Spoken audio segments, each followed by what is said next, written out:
Hi all, Jessie P. Scrapbooking back with another process video. This is for Pagemaps, and here's the Pagemaps I'm going to be using, and I'm also going to be participating with Scraptember.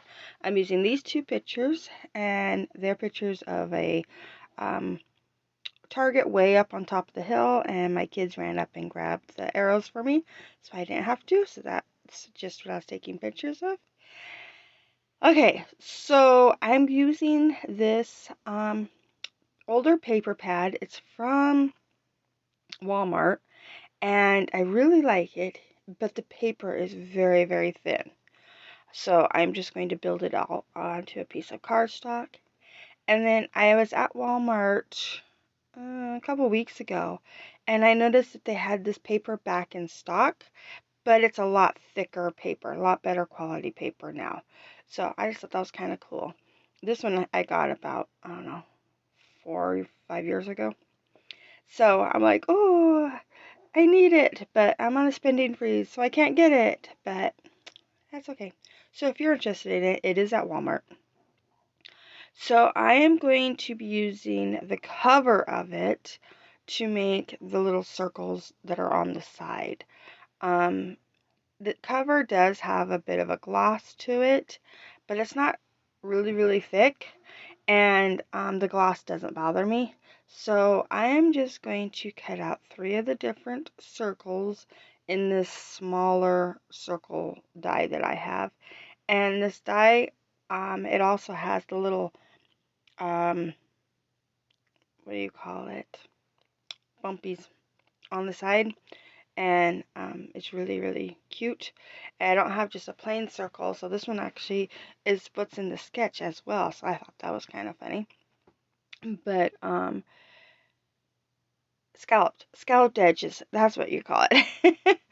And so then I grabbed the next size bigger, and I'm going to cut out another circle out of the same cover, but just a different pattern, and I'm going to use that for, it's supposed to be the title, but I'm not putting a title on this page.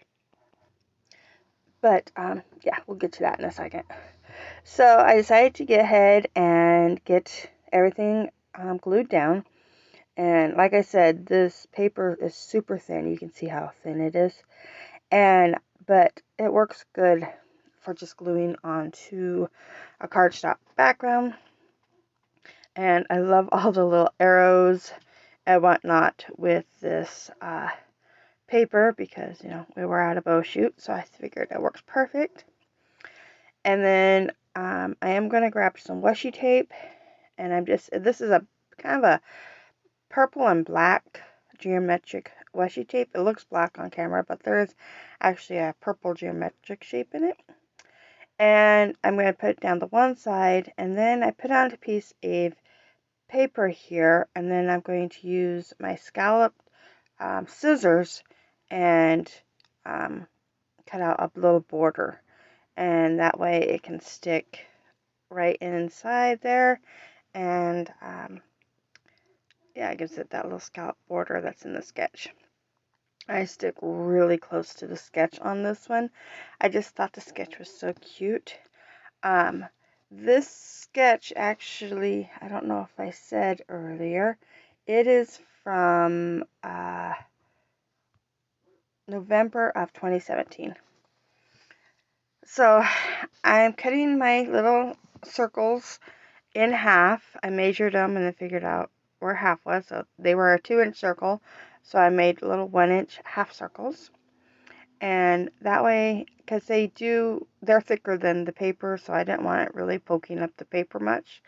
And so I'm going to add them right there. And then I'm going to tuck in my little scallop border right here along the edge. And I don't have a lot of the black showing, just a tiny bit of the scallops, but I like it. I think it's really sweet. And now I'm going to get these pictures done. So basically the pictures are the same picture. It's just one, my kids are at the top of the hill grabbing the arrows out of the targets, And then the bottom one is them coming back down the hill. So it's a closer up picture of them. So if I cover up a little bit in that top picture, that's fine because, yeah, it's the same picture pretty much. So I decided they needed a little bit of a border on the pictures. So I just used some white paper and put on a border here.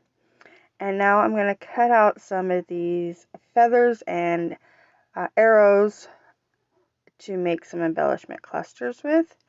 And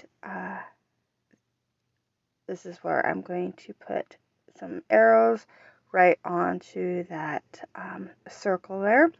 And then I also went ahead and I'm using these 2 flowers that are cut out of the same papers, from the same paper pad, I should say, that were just stuck in the paper pad. I had cut them out before and not used them. So I'm going to stack them up here in this top corner and use them just like that. And get these arrows stuck down here. The reason I'm not putting a title on this one is because this is going in an album that already has like a million pictures of this same bow shoot. So it doesn't really need a title. And so I'm not going to worry about it. I do add my sequins because today's Scraptember prompt is sequins. I think it's like Nouveau drops or I have to look it up because I know it was sequins because that's what I used, but enamel dots, Nouveau, or sequins. And so I'm going to use the sequins. And I'm using 3 different color sequins, all in the gold or orange color range. And I like the way that they look on here. I did 3 different groups of them. And there we are. This layout is done. It turned out really fast. I mean, this was real fast to do, and I really like it. So thank you so much for watching. If you liked it, please give me a thumbs up. If you want to see more, please subscribe. And thank you to all that have watched. Bye.